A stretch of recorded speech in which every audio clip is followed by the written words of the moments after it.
John Lord came out here and was doing some classical music at the Sydney Opera House with the orchestra and that, and promoting his music. And apparently he had some kind of injury to his thumb and couldn't play classical piano or something. So I got a phone call from the promoter saying would I be interested in doing some stuff with John Lord on keyboards with the Hoochie Coochie Men. So I said, yeah, it's a great idea. So John and I got together and had a chat, and I gave him a copy of the Hoochie Coochie Men album, and we didn't even rehearse. We went straight down to Melbourne, where John was meant to be doing his classical thing, and we did it as John Lord with the Hoochie Coochie Men, and we had an afternoon rehearsal.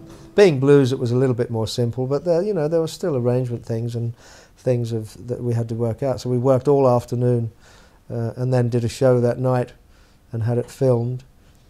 And then the very next day we came up to Sydney and we did a television show at the ABC called, I think it was The Fat. Well, goodbye, baby. Hate to see you go. Goodbye, baby.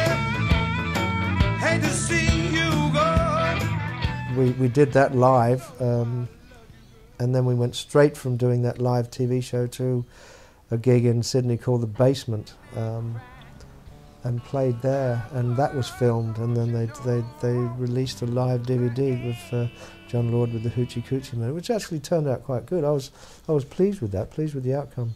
I think John was as well. He had a lot of fun and said, anytime you want to do something else, let us know. So in 2006, the Hoochie Coochie Men got together to do a studio album. I'd spoken to John, and he was well up for it, so we started recording the studio tracks here in Australia. I flew to London in July 2006, we recorded all John's keyboard parts on the album, mixed it, and now we have a studio album entitled Danger White Men Dancing.